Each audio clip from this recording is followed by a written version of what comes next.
Buenas noches. Bueno, en Europa creo que después de las 6 ya es medianoche, ¿no? O Porque a en partir de invierno la... a partir de las 4 ya es oscuro ya. Oscuro. Bueno, entonces estamos aquí todavía en una penumbra que no es ni tarde ni noche. Bueno, buenas tardes con todos. En nombre de la Comisión de Capacitación del Área Penal de la Corte, de nuestra Corte Superior de Lima, tengo el honor de presentar al doctor José Antonio Carollón, conocido de muchos de nosotros. Bueno, él es abogado por la Universidad Mayor de San Marcos, doctor en Derecho por la Universidad de Bonn, Alemania, profesor principal de la Academia de la Magistratura del Perú, conferencista nacional e internacional en eventos de la materia penal. El doctor Caro Young es doctor en Derecho por la Facultad de, de- por la Facultad de Ciencias Jurídicas de la Universidad de Bonn y magíster eh, de la misma facultad y bueno, y también profesor en en la Universidad de San Marcos y en la Católica. Bueno, eh, el tema del doctor que nos va a traer, bueno, él ha estado haciendo una pasantía, un stage el año pasado en su universidad en Bonn y Frankfurt, ¿no? Bonn y Freiburg. Freiburg. Bueno, eh, nos va a traer bueno, las últimas novedades después de los italianos, ¿no? Son los alemanes, o al revés, ¿no? Los alemanes aprendieron de los italianos en lo que es la ciencia procesal, pero los alemanes en la ciencia penal, bueno, todos aprendemos de los alemanes, ¿no? Así que creo que hasta los europeos aprenden de los alemanes. Así que vamos a dejar en el uso de la palabra al doctor John para que nos hable sobre el funcionalismo jurídico. Es el doctor Caro John. Gracias.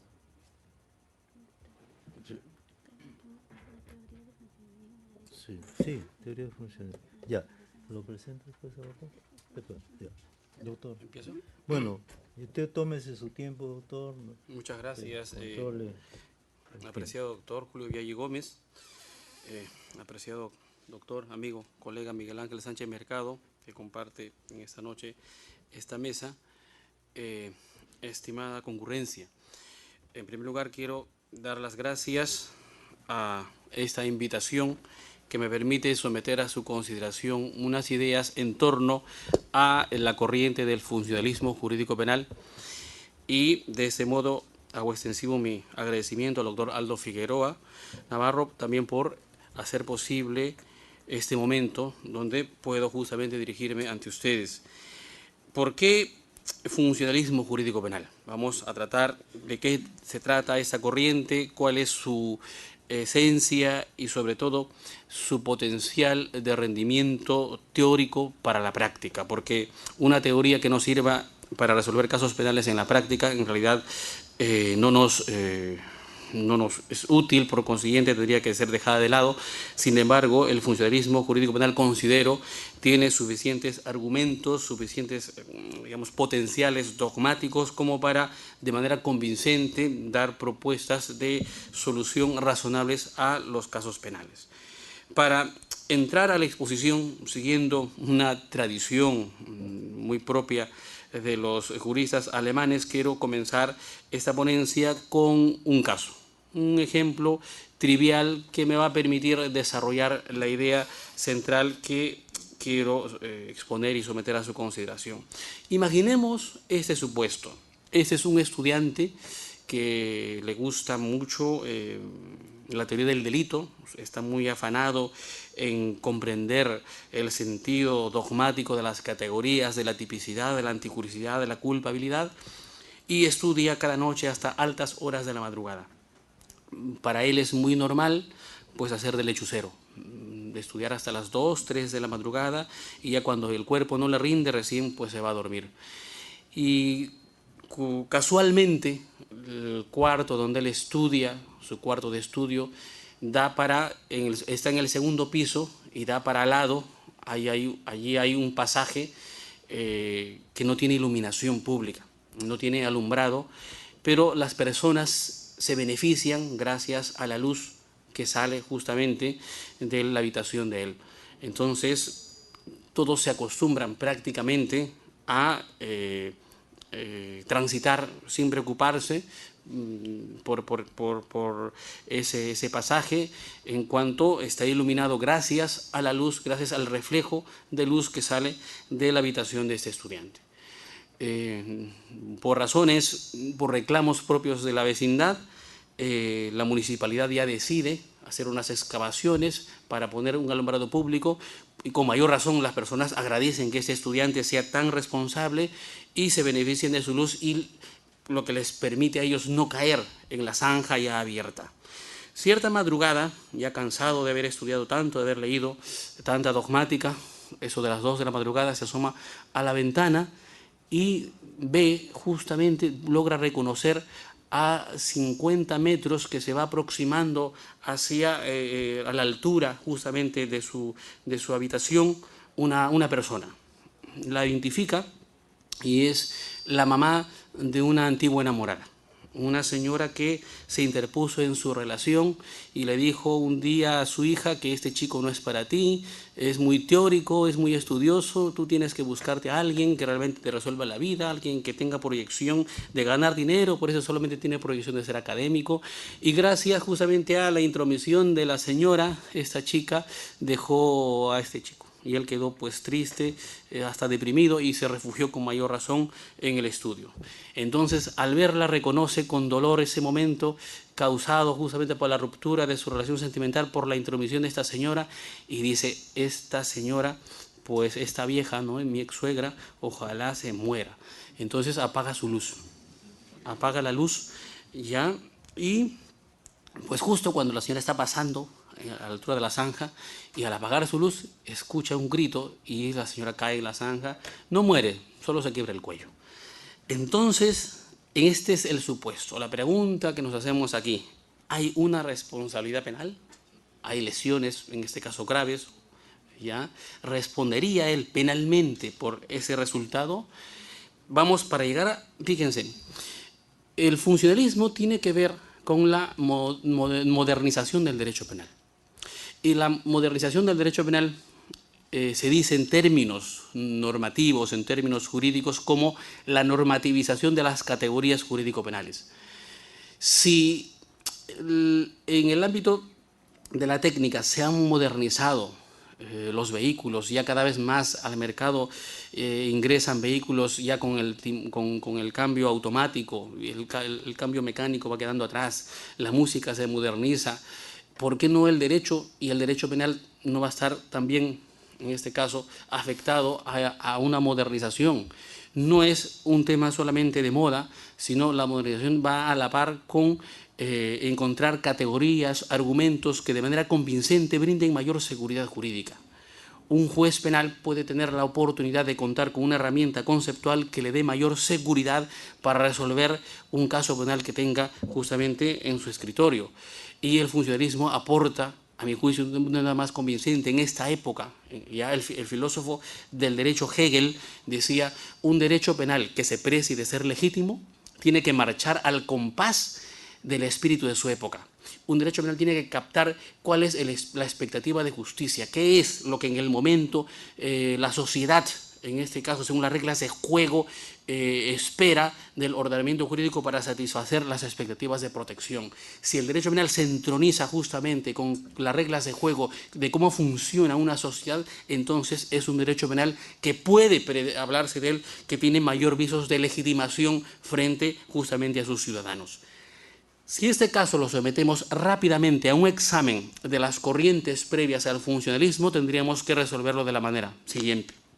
El causalismo, sea en su vertiente antigua, naturalista, o el causalismo posterior, un causalismo valorativo, tendría que conducir a fundamentar la responsabilidad penal del estudiante por cuanto claramente hay un nexo causal entre la acción y el resultado. Si él no hubiese apagado esa luz, no se hubiese generado en ese caso una situación de oscuridad y tampoco hubiese acontecido el resultado. Por consiguiente, si suprimo mentalmente la acción y mentalmente desaparece el resultado, entonces esa es causa del resultado. Él ha aportado una causalidad que ha conducido al resultado. El nexo causal se ha comprobado.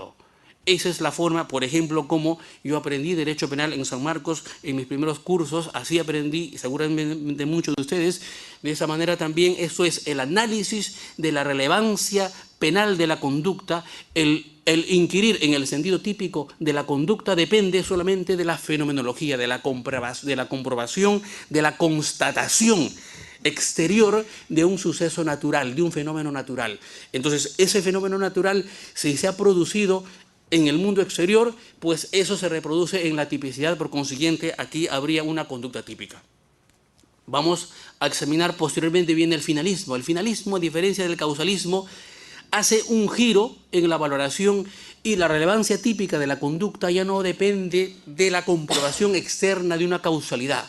Para el finalismo, la relevancia típica más bien está puesta en la relación intersubjetiva o la relación subjetiva entre un sujeto activo y el resultado. Tengo que hurgar en la mente del autor qué es lo que quiso, cuál fue su finalidad, qué pretendió él en su conducta, con su conducta. Por consiguiente, en este caso, él reconoció que venía una persona, su finalidad en este caso fue de lesionarla, el medio empleado fue apagar la luz y aconteció el resultado. Entonces, si somos consecuentes con los puntos centrales del finalismo, tendríamos que afirmar que también existe una responsabilidad penal, aunque el finalismo posterior en los últimos tiempos, cuando introduce la idea de la adecuación social, a lo mejor podría cambiar de alguna forma el resultado, pero en esencia la conducta es final por cuanto comunica un ejercicio, por cuanto exterioriza un ejercicio de finalidad, y la finalidad en este caso es delictiva. El funcionalismo, ¿cómo lo ve? De una manera distinta. No se trata tampoco de una teoría que está, digamos, construida, dirigida a fundamentar la atipicidad en todo caso de la conducta o fundamentar la impunidad. No, de ninguna manera. Sino, en este caso en concreto, la solución que propone el funcionalismo sería diametralmente opuesta. ¿Por qué? Porque el punto de análisis, el punto de partida en el análisis no depende ni de la fenomenología causal externa, ni tampoco de la pura subjetividad del sujeto, sino el análisis depende de la valoración normativa o de antinormatividad del contexto social que rodea la acción. Es el contexto de la acción lo que va a dar sentido, lo que va a dar, digamos, inquirir en la semántica del tipo. ¿Por qué es funcionalismo? Porque el derecho penal cumple la función de estabilizar expectativas sociales y esa función es tomada a partir de la interpretación de las reglas de funcionamiento en una sociedad. La sociedad para el funcionalismo está compuesta por personas. ¿Y qué es persona? El concepto de persona es un concepto fundamental, central, por cuanto el concepto de persona es un sistema de conceptos, es un haz de derechos y deberes que el ordenamiento jurídico imputa, atribuye a un sistema psicofísico, al ser humano. Es decir, nadie nace persona, todos nacemos seres humanos. La persona es una construcción normativa, es decir, el ordenamiento jurídico al sistema psicofísico, al ser humano, le adjudica, le atribuye derechos, le atribuye deberes. Para el ámbito del derecho penal, esos deberes son exigibles a partir de la mayoría de edad. Entonces, el concepto de persona es el punto de partida para encontrar una explicación en este caso. Los tipos penales se dirigen a personas, no se dirigen a la individualidad, no se dirigen al sujeto, al sistema psicofísico. Y si hablamos de persona, la persona es un conjunto de derechos y deberes. El concepto de persona es algo construido que se tiene que interpretar o se tiene su contenido que extraer en el contexto social concreto. Me explico para regresar a continuar con la explicación con otro ejemplo. Fíjense, el artículo 111 del Código Penal dice, reprime el delito de homicidio culposo. Dice, el que por culpa mate a otro será penado, creo, con una pena de 1 a 3 años en el tipo básico. El que por culpa mate a otro. El concepto de culpa. La culpa, este es el tipo penal, en esa redacción, está tomando en cuenta una conducta in abstracto. In abstracto está dando un mensaje a la sociedad por el cual se criminaliza a quien obra de manera imprudente en una situación concreta. Pero esa culpa en abstracto, según el contexto social donde la persona ejercita o desempeña su actividad o donde acontece el hecho, tiene una semántica diferente. Porque si la muerte aconteció así, en una sala de quirófano, en donde hay 5 personas alrededor del paciente, está la enfermera, está el médico cirujano, está el internista, está el anestesiólogo, están asistentes, no sé, fíjense, para determinar si hubo una negligencia, una culpa, una imprudencia, tiene que tomarse como referencia la lex artis. Esto es un sistema normativo externo al tipo penal. Es el segmento parcial de la medicina quien nos brindará, nos aportará las reglas de juego, los ámbitos de competencia que se han de analizar. O si, por ejemplo, la pierna que se amputó era la incorrecta y en realidad, o era la correcta, la única pierna, en este caso, como un caso que aconteció hace como 3 años aquí en Lima, la única pierna gangrenada que debió ser amputada no es la que se amputó finalmente. ¿Cómo resolver esa problemática para establecer si hay una responsabilidad culposa? Pues tengo que acudir a lo que me digan los protocolos. ¿Cuáles son los protocolos que debe observar un médico cirujano antes de realizar una operación de esa envergadura? ¿Cuáles son los criterios para determinar si una pierna está gangrenada o no? No sé, a lo mejor el color, el olor, los golpes, si reacciona a lo mejor, en este caso, a los estímulos externos, si tiene que revisar antes el historial clínico o la radiografía, lo que fuere. Entonces, es el ámbito extrapenal del sector de la medicina quien me aportará los elementos para delimitar el ámbito de competencia de los actores de la persona.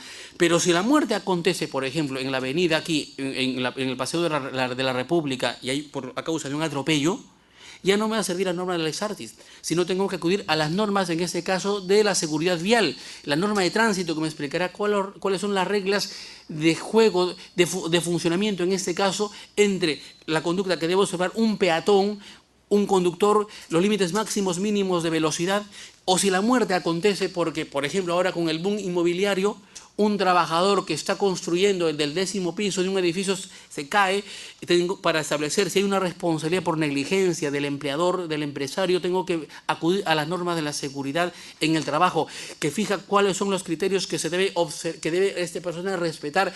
Se brindó la indumentaria adecuada al trabajador, si es porque el trabajador obró a propio riesgo, etcétera.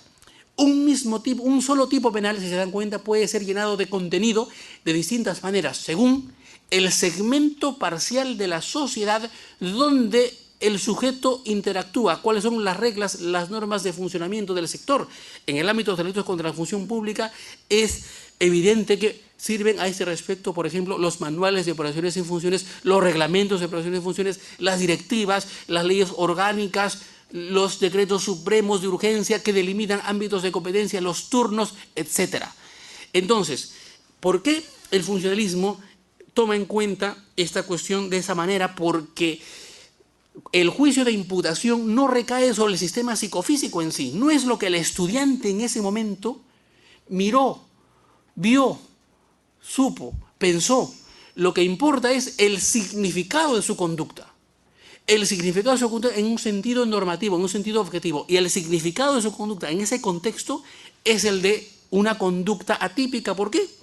Porque calza perfectamente en un obrar en el ejercicio legítimo de un derecho. Él, como estudiante, ejercita un derecho de estudiar, no tiene ninguna obligación de dar luz a sus vecinos. Él no es garante. El contexto lo fáctico no convierte a nadie en garante respecto a los demás. El deber de garante es un deber jurídico.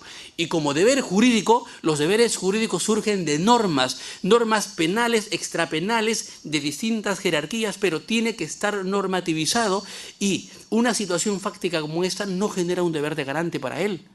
Es una conducta socialmente estereotipada, también se le llama como conducta neutra, es decir, quien... Dice Jacobs, nadie responde por el cabal cumplimiento de sus obligaciones. Nadie responde si no se aparta de su rol socialmente estereotipado.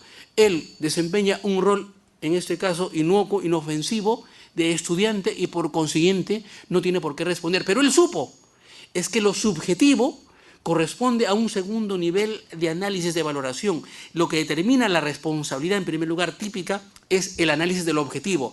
Es el significado, es la semántica de la conducta en el contexto social a partir de la normatividad externa, lo que va a marcar cuándo una conducta es penalmente típica o cuándo no.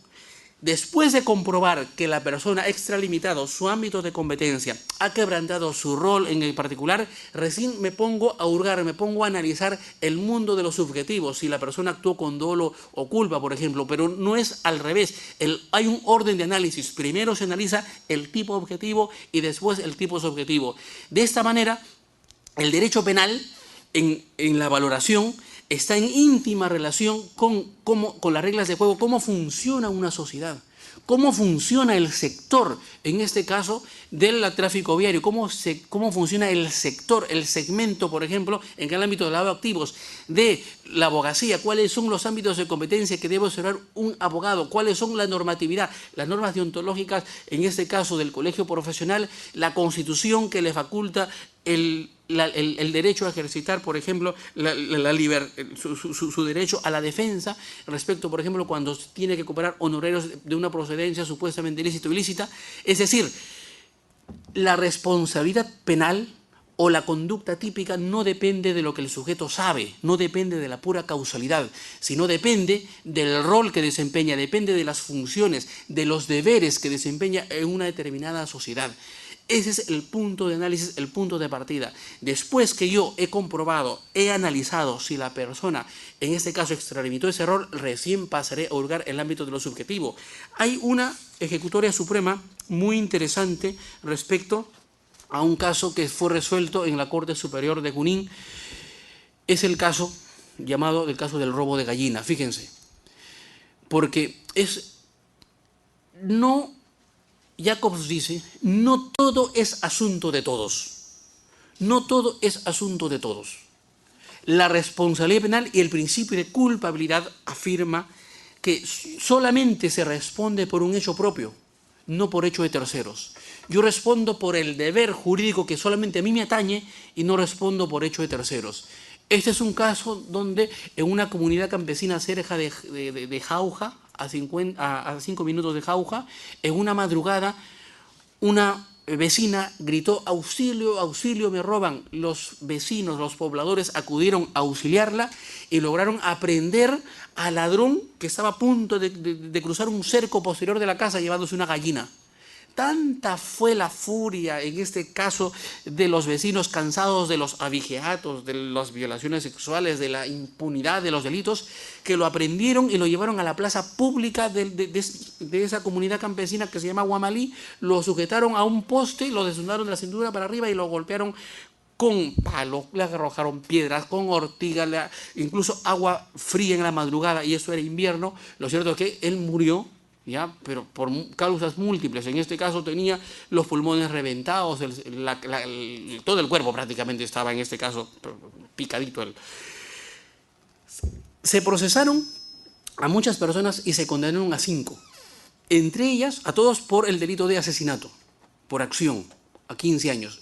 Entre estas personas fue condenado el presidente de la comunidad, como autor también de asesinato, de homicidio calificado, pero él, a diferencia de los demás, en comisión por omisión. ¿Cuál fue el fundamento de la condena? Él, por ser presidente de la comunidad campesina, por ser la máxima autoridad de esa comunidad, cuando en la madrugada le tocaron la puerta y le dijeron: señor presidente, están linchando a una persona, él, No obstante enterarse, prefirió quedarse y no salir a impedir ese linchamiento. Por consiguiente, él es garante, él tenía el deber de protección porque era la máxima autoridad. Siendo la máxima autoridad, no impidió el resultado. Por tanto, él responde como autor, artículo 13 del Código Penal, de comisión por omisión. Así fue condenado. Llega a la Corte Suprema y la Corte Suprema dice, un momento, justamente esa es otra de las virtudes, digamos, no solamente del funcionalismo de las corrientes actuales modernas, esto es que golpean como nunca en la necesidad de ser técnico, de someter el análisis a un método de comprobación ordenado. Esto es que la dogmática jurídico-penal que ha construido la teoría del delito en 200 años bajo el esquema tripartito de la tipicidad, de la anticursividad y la culpabilidad, sea aplicable a la vida real, que no solamente sea concebido como un invento de teoría que solamente sirve para las universidades, no, es un sistema tripartito de conceptos que perfectamente rinde su aplicación en la práctica y facilita la seguridad jurídica por cuanto aísla a la valoración de no quedar atrapada en la mera intuición, en la pura corazonada judicial, sino hace que más bien yo el análisis lo deba hacer de manera ponderada y siguiendo un método ordenado, un método lógico, en este caso de la teoría del delito. ¿Por qué? Porque en realidad a esta persona la condenaron solamente por una corazonada, por un invento, porque a juicio del juzgador, según su criterio, al ser la máxima autoridad tenía el deber de garante.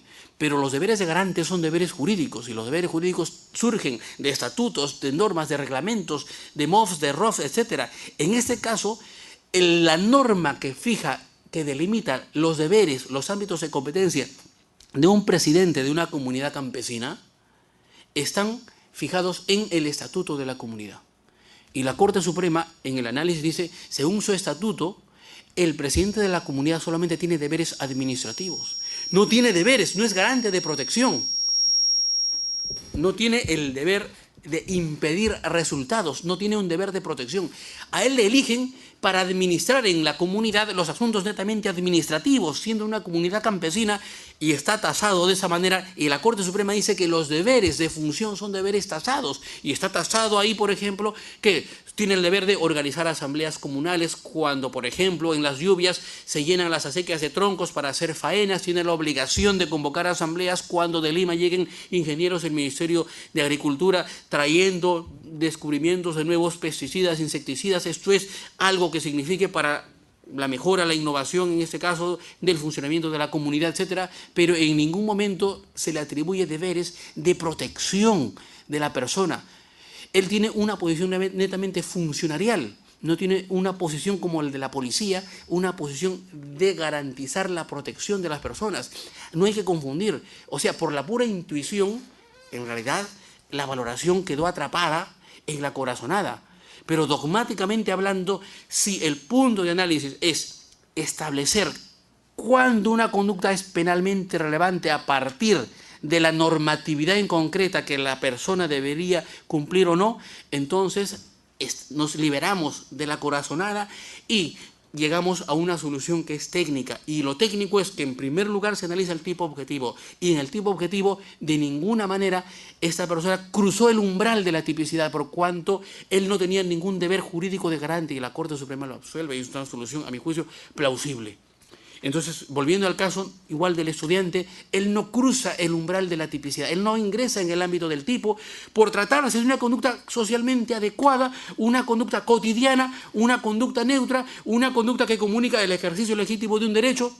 No es un oficio, bueno, es un derecho en general, o si se quiere, el Código Penal te habla de un oficio, pero habría que fundamentar por qué el ser estudiante es un oficio, porque el oficio presupone una actividad a lo mejor que remunerativa o no, pero basta con afirmar que estamos ante el ejercicio legítimo de un derecho.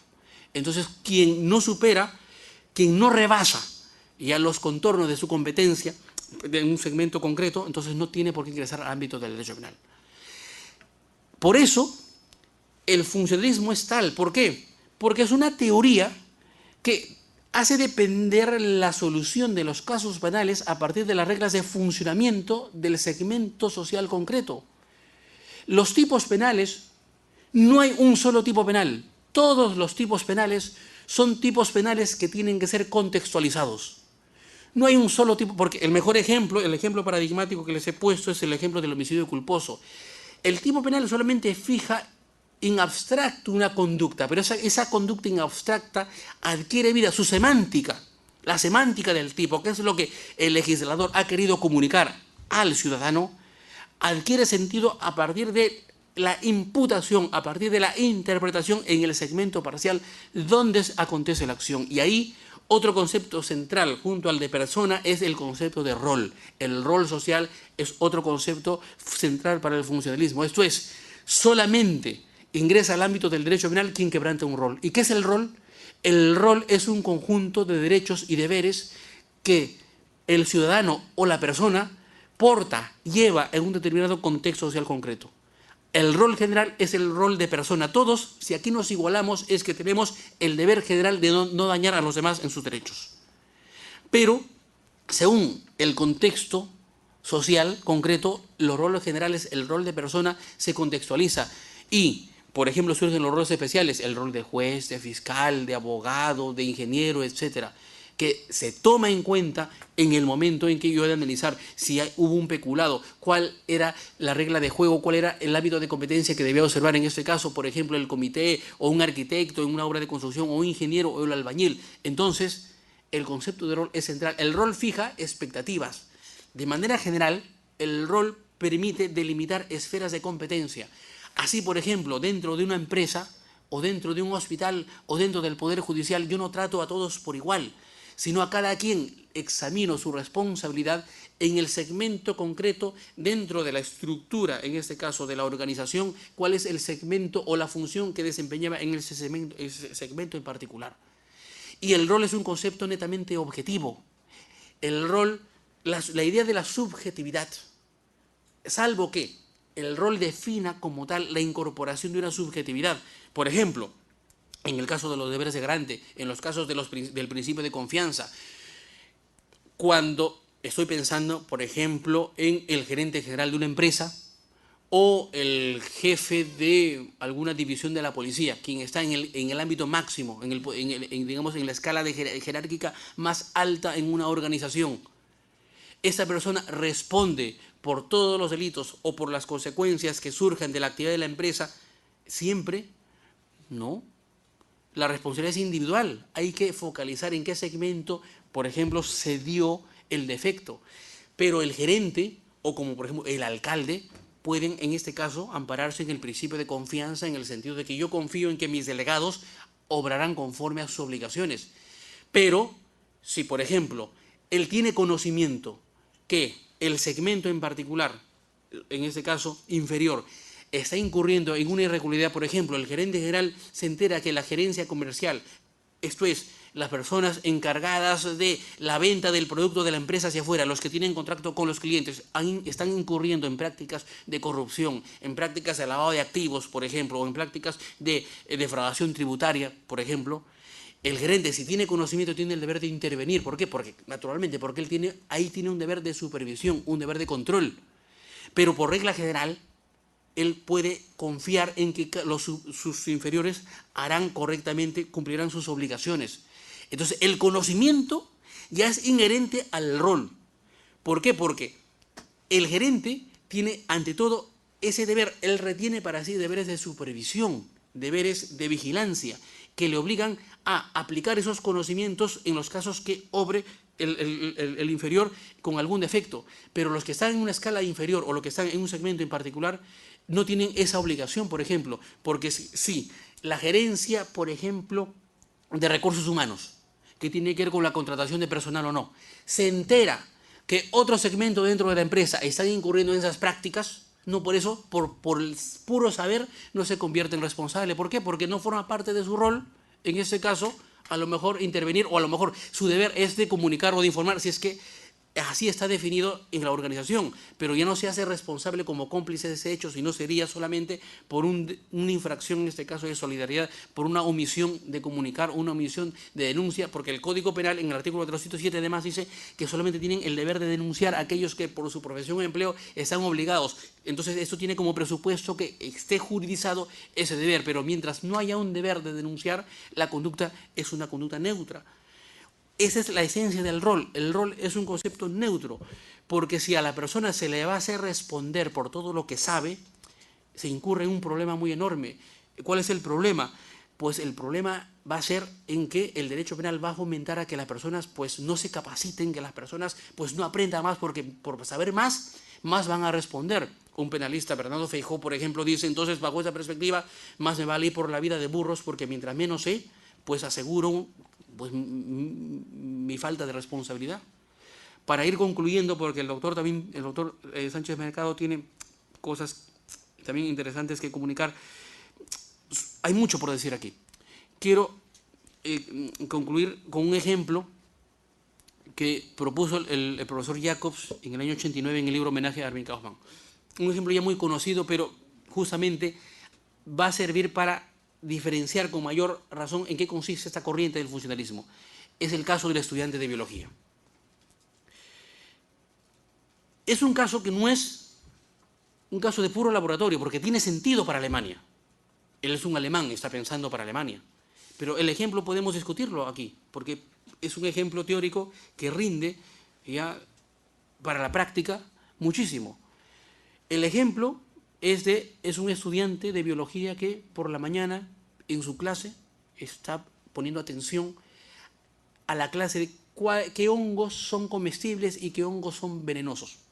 El profesor le pone así una lámina, un PowerPoint, una imagen de cuáles son los hongos venenosos y los hongos comestibles. Aprende su lección por la mañana y por la noche se gana la vida como mozo, como camarero, en un restaurante. Claro, para Alemania tiene sentido porque es el trabajo ideal de los estudiantes. Los estudiantes dan muchísimo su vida por lograr por las noches esos puestos por horas porque les dan mucha propina. Pero en la noche, ya trabajando como estudiante, le dicen, a ver, tienes que cubrir a la mesa 5. Entonces le dicen, en la cocina le dicen, mesa 5 va y es un plato de ensaladas. Y le dice, tiene que entregar el plato de ensaladas a la mesa 5. En el camino, reconoce que junto a la lechuga, al tomate, hay un hongo que por la mañana pues aprendió que se trataba de un hongo venenoso. Uy, entonces la cuestión es, ¿entrega o no entrega? Y él dice, bueno, yo aquí no soy estudiante, yo aquí soy solo un mozo, y entrega el plato y la persona come y muere en el momento envenenada. La discusión es si él responde como autor del delito de homicidio. El finalismo, el causalismo, sí, porque él sabía. Él sabía. ¿Dónde está la diferencia con el funcionalismo? El hecho para el funcionalismo no queda impune. Sí hay responsabilidad, pero no por homicidio, sino por omisión de socorro. ¿Por qué? Porque el punto de partida es la teoría de los roles.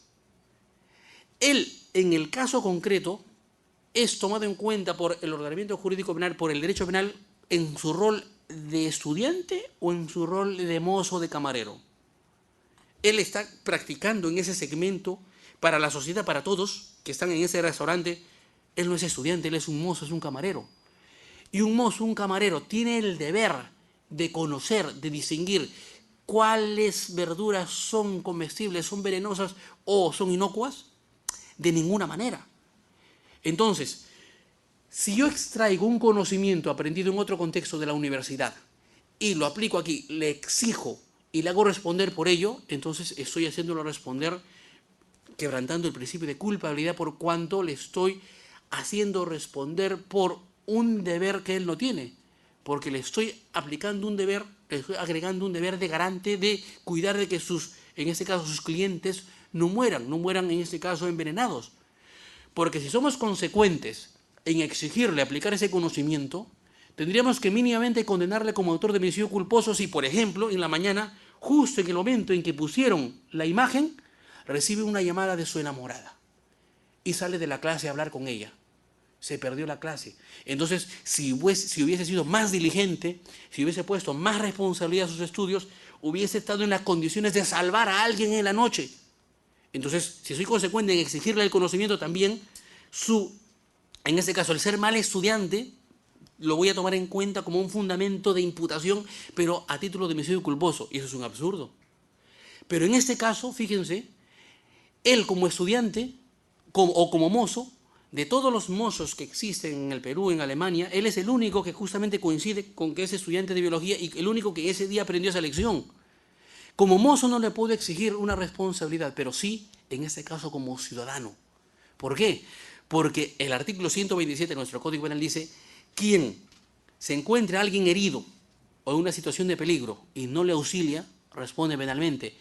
Él decae, en este caso, el contexto es un contexto de necesidad de un tercero que hace quebrar que ese rol especial de mozo retrocede y se activa el rol general de persona, de ciudadano. Y él tenía la obligación, en ese caso, en ese momento, de intervenir, de hacer algo. Tenía el deber de no entregar, el deber de solidaridad, de avisar en este caso a la persona: oiga, por si acaso yo le puedo avisar que esto es peligroso para su salud. Entonces la solución ya es consecuente, es correcta. ¿Por qué? Porque ese es un conocimiento general. Toda persona que tiene conocimiento que un tercero está en una situación de necesidad tiene la obligación de hacer algo, de evitar el resultado. En este caso, por eso él respondería como autor de homicidio de socorro, más no como autor directo de homicidio, perdón, de omisión de socorro, y más no como autor de homicidio. Porque si le hacemos responder como autor de homicidio, entonces es porque estamos tomando en cuenta los conocimientos excedentes a su rol, conocimientos que están por fuera de, en este caso, de su posición en particular. En la Corte Suprema hay varios casos resueltos en donde se puede también graficar de manera clara por qué los conocimientos especiales, los conocimientos psíquicos son irrelevantes para el derecho penal. Hay el caso de un médico que atendió a un terrorista, por ejemplo. El médico tiene la obligación de curar a su paciente para él le debe ser indiferente la condición de su paciente, si es terrorista o es un profesor o es una persona caritativa. Él solamente tiene que saber que delante de sí tiene un ser humano en estado de auxilio médico y curarlo. Y en este caso, pero él sabía que este era un terrorista y después de ser curado, continuó en su accionar terrorista y por eso se le involucró como autor de colaboración con el terrorismo.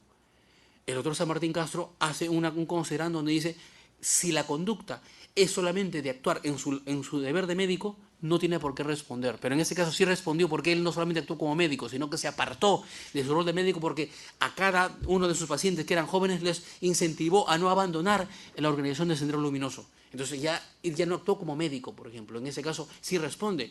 Hay otro caso, otro de la ciudad de San Francisco. Venía a Huamanga un ómnibus y en un control policial encontraron en la canastilla escondida droga camuflada en una almohada. El cobrador aceptó, confesó su responsabilidad, dijo que a él le habían pagado para trasladar esa droga, que era 150 gramos, pero también condenaron al chofer. El chofer dijo: no, yo no sabía. La Corte Suprema absuelve al chofer, pero no por el tema de no sabía. Dice, en primer lugar, ¿cuál es el rol de un chofer? El chofer tiene la obligación de verificar. Tiene un chofer la obligación de verificar que las cosas que lleva su vehículo no tienen droga, no forma parte de su deber. Él tiene el deber de conducir. Y dice, ponente el doctor Rodríguez, el siguiente fundamento dice: e incluso de haber sabido, tampoco responde. ¿Por qué? Porque es un conocimiento excedente a su rol. Yo solamente respondo por aquello de lo que debo saber, salvo que en este caso se le exija un deber de avisar a la autoridad. Pero hay un problema normativo. En el Código Penal, el artículo 407 impone el deber de denunciar a la autoridad solamente a aquellos que por su profesión o empleo están en la obligación de denunciar. Y un chofer no forma parte de su empleo ese deber de denunciar. Entonces, si se dan cuenta, fíjense, hay sobrados elementos como para diferenciar, ¿no?, esta corriente de las anteriores. Y concluyo aquí, resumiéndolo todo, diciendo lo siguiente: estamos ante un escenario en donde el análisis de la relevancia penal de una conducta depende de la valoración solamente de antinormatividad de la conducta. La conducta, en el caso concreto, ¿qué norma ha quebrantado? ¿Qué deber? ¿Qué rol? ¿Qué reglamento? ¿Qué estatuto? ¿Qué manual? A partir de ese análisis, después de haber superado ese análisis y haber confirmado que hay un quebrantamiento de un deber en particular, pasa al segundo análisis y ahora lo quebrantó sabiendo o de manera imprudente. De ese modo completo la imputación subjetiva a título de dolo y culpa. Esa es prácticamente la diferencia fundamental o la propuesta fundamental del funcionalismo en relación a las demás corrientes. Muchas gracias. Doctor Carollón, muy interesante su ponencia, muy didáctica, muy clara, y yo me voy a permitir hacer de panelista, pero muy breve, porque no quiero quitarle el tiempo al doctor, que también tiene una excelente ponencia. Mi pregunta y mi duda es sobre esa comunidad. Aquí creo que tendríamos que naturalizar, en todo caso, la doctrina funcionalista al medio en la que se aplica, porque en las comunidades no hay derecho escrito, sino es derecho, las normas son orales, las conductas se rigen por la costumbre. Entonces acá, esa ejecutoria de la Suprema estaría, bueno, no sé, quería una opinión al respecto. Muchas gracias, doctor. Su pregunta es muy interesante y difícil. Fíjense, el principio de legalidad prohíbe la creación de delitos y penas mediante la jurisprudencia, mediante la costumbre o la doctrina. Solamente es fuente de delitos y penas la ley penal. Ojo, solamente mediante ley se crean delitos y penas. Pero la costumbre, la jurisprudencia y la doctrina sí son fuentes de interpretación. El mejor ejemplo, les he hablado de la conducta es típica ante juez y culpable, la llamada excepción de naturaleza o improcedencia de acción. Hasta hay acuerdos plenarios donde dice que es un medio de defensa, un medio técnico de defensa que ataca directamente a la tipicidad de la conducta. ¿En qué parte del Código Penal se dice que el delito es una conducta típica? En ningún lado del Código Penal, en ningún artículo se dice que el delito es una conducta típica ante juez y culpable. ¿Por qué?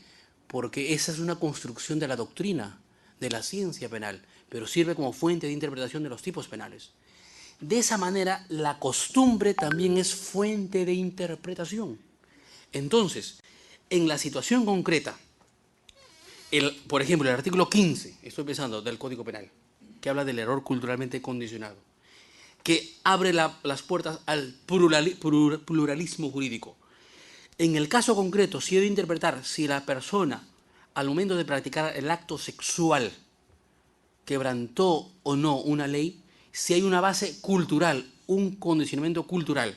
Es un caso, por ejemplo, que lo cuenta el profesor Traseñís, que ocurrió hace tiempo aquí en el Perú, cuando la jovencita tenía 13 años y él 18 años, con la aprobación de sus padres en un pueblo, ahí en Ayacucho, y en la comunidad, se casaron, celebraron el matrimonio conforme a sus costumbres, era una práctica cultural.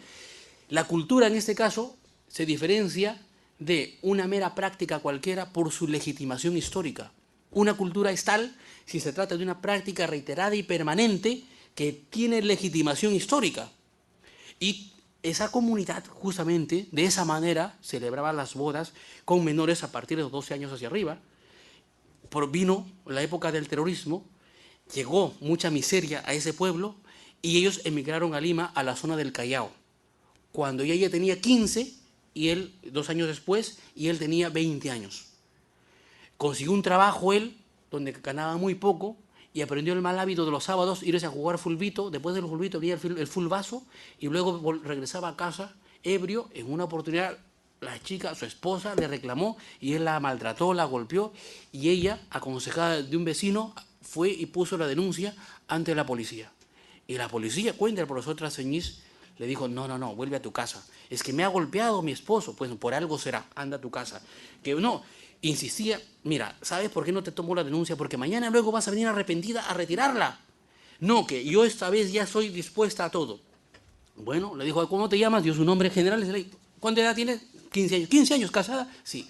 Bueno, ¿y cuándo te casaste? Cuando yo tenía 13 años. ¿13 años? Ve el Código Penal, pues a partir de los 14 años, y más, no había el acuerdo plenario que hoy hay.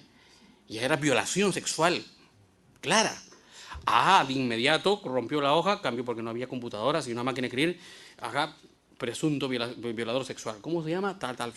De inmediato fueron a la casa, lo apresaron, lo aprendieron, lo llevaron preso. Y claro, al día siguiente fue a llorar.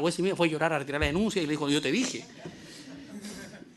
Pasó muchos años, pues fue procesado, condenado, hasta que la Corte Suprema corrigió ese problema bajo justamente reconocer ese condicionamiento cultural.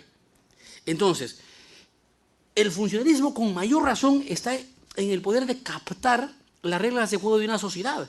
Los tipos penales se interpretan con las normas externas al tipo penal, normas extrapenales, que pueden ser normas escritas como normas no escritas. Pero las normas no escritas, por ejemplo, el Código Penal mismo lo habilita. Artículo 20, inciso 8 dice, está exento de responsabilidad penal el que obra en el ejercicio legítimo de un oficio. El servicio de taxi es un oficio. No hay ninguna norma que diga qué es lo que debe hacer o no hacer un taxista. La norma de tránsito es para todos, pero el rol, el oficio de taxi no está regulado. Y hay ejecutoras supremas en donde toman en cuenta este oficio. O el oficio del albañil. En muchos casos se han dado, por ejemplo, de colusión por contrataciones indebidas de carreteras, lo que fuere, y a los albañiles también los han incluido en el proceso y al final los han excluido. ¿Por qué? Porque se comprobó que no extralimitaron su oficio de albañil. Pero ¿dónde está escrito eso? Surge de la práctica reiterada y permanente de la costumbre que crea un estereotipo de conducta. No, pero doctor, mi oficio es ser amante. No se refiere a eso. ¿Por qué? Porque el oficio de amante no es un oficio por cuanto no genera un estereotipo de aceptación generalizada por una sociedad o de algún colectivo. Entonces, esas normas extrapenales no escritas sí sirven como fuente de interpretación para delimitar ámbitos de competencia. En las comunidades, en este caso, hubo un estatuto. Si no había estatuto, el juez tenía que interpretar cuáles eran las reglas de juego de esa comunidad. Estamos sí ante un escenario que puede ser a lo mejor atrapado por la arbitrariedad, porque deja a mucho criterio discrecional, porque el juez tiene que interpretar, tiene que inquirir en la semántica justamente del oficio o la semántica de la conducta o del estereotipo social. Cosa distinta es donde el juez tiene claramente ya tasado de manera clara, ¿no? El MOF, el ROF, en donde ya es mucho más fácil. Pero, nuevamente, justamente esta es una razón más que abona a esa flexibilización que tiene esta corriente como para interpretar los tipos penales a partir de la normatividad extrapenal, que puede ser, en este caso, escrita o no escrita. Bien, gracias, doctor. Por su colaboración invalorable a esta Corte Superior de Lima.